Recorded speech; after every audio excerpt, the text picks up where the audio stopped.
For years, Beto Soto had two secrets. And these weren't small secrets. These were really big secrets. The kind that define who you are.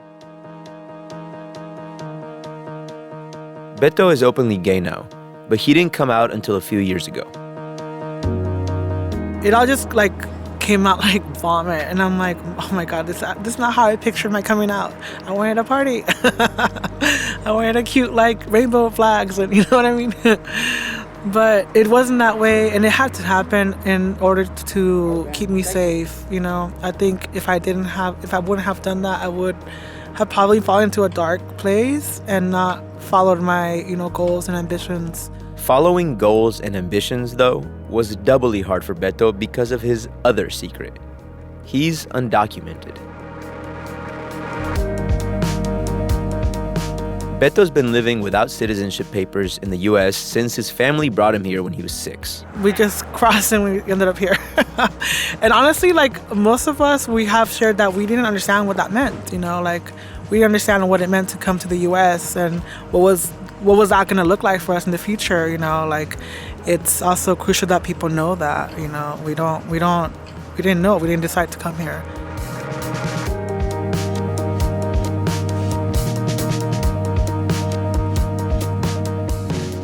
I'm Alan Lilienthal, and you're listening to Only Here, a KPBS podcast about the place where San Diego and Tijuana meet. Today, we talk to Beto Soto about being gay and undocumented, and the photographic series he made about the experience. Only here can you find an undocumented San Diego photographer documenting what it's like to live nearly your whole life in a country without full citizenship. More after the break.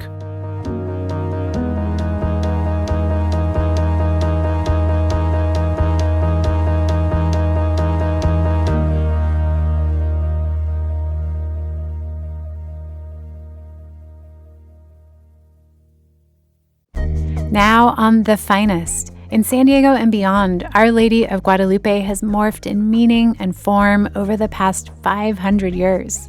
She can be a source of comfort. She can be a source of pain.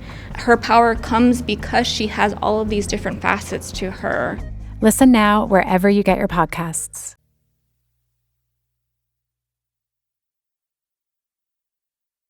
Beto laughs a lot. And not just about funny stuff. He laughs at really serious stuff, too. It seems like a defense mechanism, like he's laughing instead of letting his real emotions show. The 24-year-old artist has always struggled with anxiety. He says that the anxiety stems from the fact that, for years, he didn't tell people about two big parts of his personality. He's gay, and he's undocumented. Beto's been living in the U.S. since his family crossed him from Mexico through the San Isidro port of entry when he was 6. Beto's parents wanted to give their kids more opportunities than they had growing up. They knew it was illegal, but Beto says at the time it was fairly easy to cross, especially kids at the border, so it was a risk his parents were willing to take. I remember eating McDonald's on the way here and saying my first English word, which was hi, to the Border Patrol agents. And we just passed like nothing. I remember waiting for my mother because it took her a while to get across. She took about a month to get across, and we were really dying because we needed our mom. His mom did eventually make it through, and the family ended up settling in Palm Springs, a desert town just north of San Diego. Beto said the adjustment to a new life in a new country wasn't easy. It was a little bit difficult because there were some racist people in Palm Springs. I did experience some classmates who were very against Mexican people, which was really, really hard. You were wait, why are you so mean to me? I just want to share my Cheez-Its with you. You know what I mean? And it was difficult to experience that, not being able to defend yourself in a way, not being able to clearly tell her girl, stop. Beto's parents moved to San Diego and ended up separating. The kids stayed with their mom. Because the family was undocumented, they often ended up in precarious living situations, depending on roommates to help them cover rent. At one point, they lived with a roommate who Beto says attempted to sexually assault him. Without planning on it, he ended up coming out to his mom as gay, It just spilled out of him when he finally decided to tell his mom about the assault. I remember telling my mom, being scared, and she kind of didn't believe me in a way, but until I broke down, like hysterically, it's when she was like, okay, we gotta do something. So we moved away from there. Being a single parent's hard too, so the situation, you really have to just, sometimes I even thought about just staying quiet, because I'm like, I don't want my mom to be struggling through another situation to finding a place to live in, you know? So, yeah, it was difficult coming out. Coming out of the closet proved to be life-changing. But at first, it made things worse. His mom took some time to get comfortable with the idea, so Beto ended up homeless for a short time. He reached out to the local LGBTQ center, but they couldn't provide much help. I did remember them telling me you need a social security number for us to help you with housing, and that's beyond, you know, like, they can't really do much about that, you know, and I understand that. But it did really impact me. I'm like, wait, well, like, what do I do? Like, you know, I don't know. I don't have anybody. Like, I don't know where to go. Like, how am I going to keep surviving, you know? But then things got better. Beto found his community. He connected with LGBTQ people and groups in town. A friend gave him a place to stay, and the groups gave him access to classes and resources that helped him build on his painting and photography skills. His happiness level increased big time. His anxiety started falling away. Then Beto found Aja Project, a local nonprofit that provides arts education to underserved youth. He felt like he had found a second home. The organization made him an official member of its youth council. And after a while, he felt safe enough to tell them about his undocumented status. Divulging that secret also proved to be life-changing.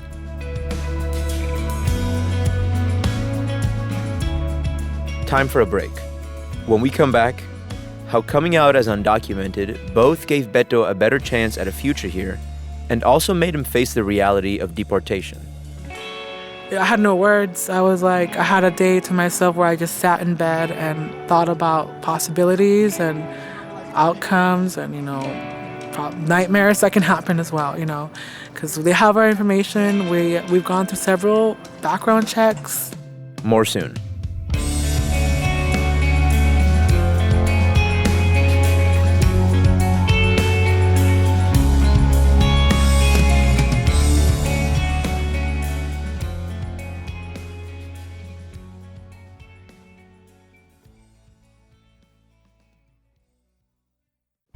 Now on The Finest. In San Diego and beyond, Our Lady of Guadalupe has morphed in meaning and form over the past 500 years. She can be a source of comfort. She can be a source of pain. Her power comes because she has all of these different facets to her. Listen now wherever you get your podcasts.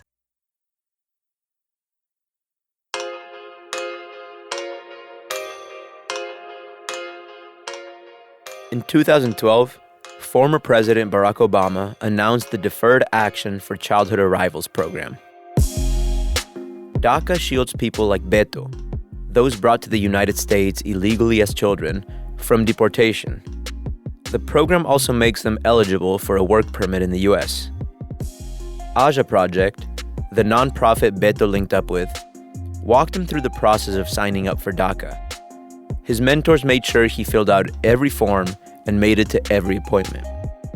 Up until then, Beto had been working freelance jobs or getting paid under the table at restaurants and cafes. But he wants to be a professional photographer. He just couldn't see a clear path forward or a real future for himself. DACA changed that. Didn't really think that was going to be possible, you know, until I met people doing this kind of work, like the Aja Project, that it made me see like it can be possible. With the help of Aja Project and another nonprofit, the Open Society Foundations, Beto got to work on a documentary photography project he ended up calling Undocuqueer, Stories from Border Town. Beto found people like him who were both undocumented and LGBTQ. And over a year and a half, he checked in regularly with the people, taking photos of them and asking them to talk about what it was like growing up. He showed the result of his work, 36 photographs and powerful quotes from his interviews, at the Museum of Photographic Arts in Balboa Park last year. He also built a website, undocuqueer.org. The website includes more photos and the full written interviews with each person. It also asks other undocumented LGBTQ people to share their stories. Here are some bits of the interviews Beto did with Daniel Yu, Dayamis G., and Jesus M., all undocumented LGBTQ people who live in San Diego. Not a lot of people know that I'm a DACA recipient, and it's not that I'm ashamed of it, but just nobody asks. There's so much that people in our society and our community has gone through. Through this time, it's also really important for me to highlight that we're humans too, right? And I'm not the first one, and I won't be the last one to say this, right? That we are human beings that feel, that cry, that get angry, and all of our emotions are valid, even when we are seen as less than, even when we are dehumanized, right? That we still deserve to be humans in all that that means. At our interview with Beto at an outdoor cafe in South Park, he pulled out his computer and brought up photos of Dayamis, a transgender woman who performs as a drag queen in Hillcrest in North Park. So this is one of the participants. It's a set of 20 photos, but we're showcasing 10 to 8 in each person. Let me open this. Her story, like other stories in Beto's project, includes lots of confusion about identity, struggles with poverty, and trying to fit in. Beto's photos aren't perfect. In fact, they're not photoshopped at all. They're pretty raw, and many of them capture intimate moments that offer a glimpse into the day-to-day lives of undocumented LGBTQ people. For example, he included photos of the transgendered woman performing as a drag queen, but also took pictures of her sitting on her couch at home with her husband and two chihuahuas.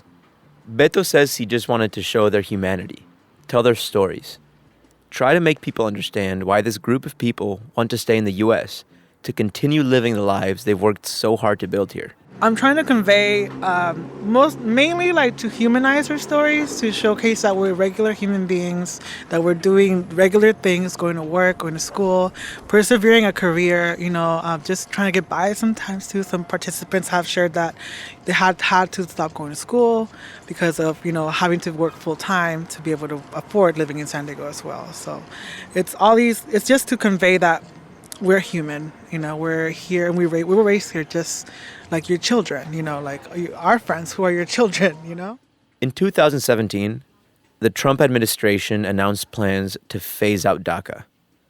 Those plans are on hold, and various courts have said it's not legal to end it. But it's still not clear what's going to happen.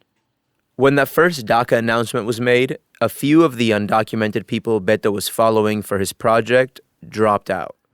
They told him they didn't want their faces and their first names out in the public like that anymore. They were scared. The uncertainty was scary for Beto, too. The future he pictured for himself was starting to fall apart. Every day's a roller coaster, to be honest.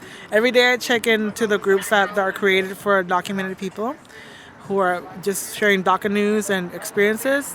And I hope every morning that I don't see something negative that's going to happen to DACA. And it's a constant trauma, I wake up every morning, I do what I love right now, and like tomorrow I won't be able to do that, it's so I always take each day like as if it's my last.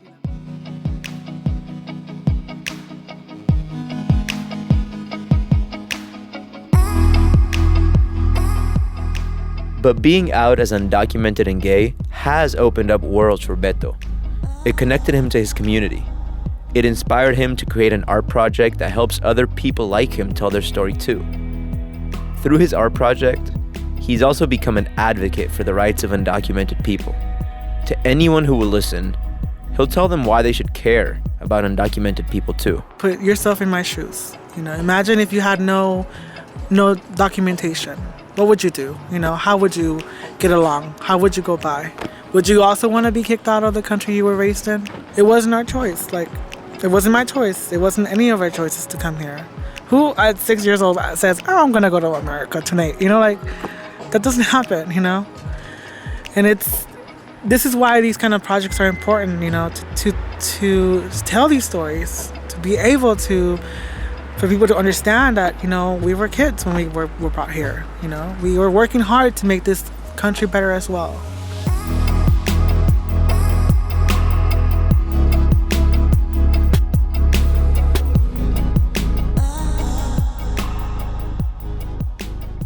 The other day, as Beto was crossing the street, he says someone yelled out a car window at him, "You're gonna get deported!"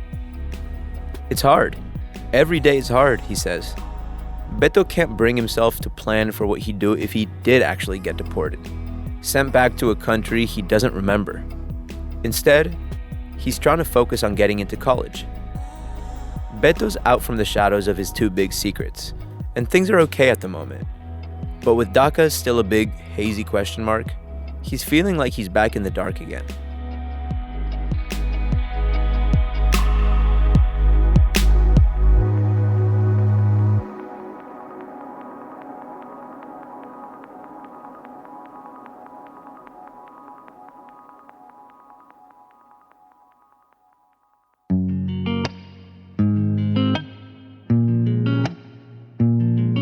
Next time on the podcast, a new classical music composition that explores what immigration feels like for kids.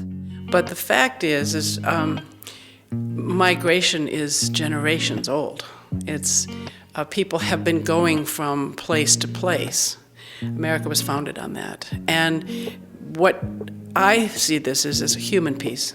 Only here is the symphony bringing together a composer and a poet to make music about a kid crossing the border.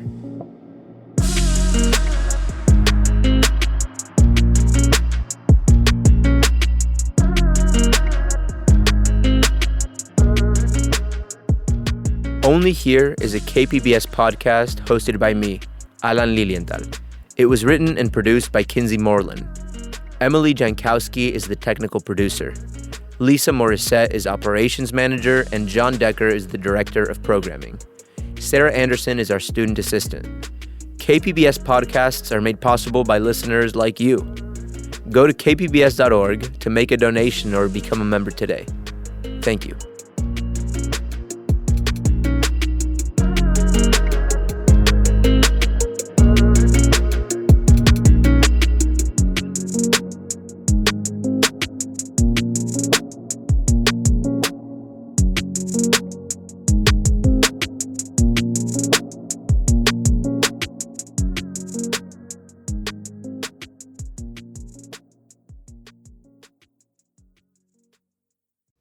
Now on The Finest, we examine an icon. Our Lady of Guadalupe has been a powerful symbol for 500 years, and artists have reimagined her as a source of resilience and pride.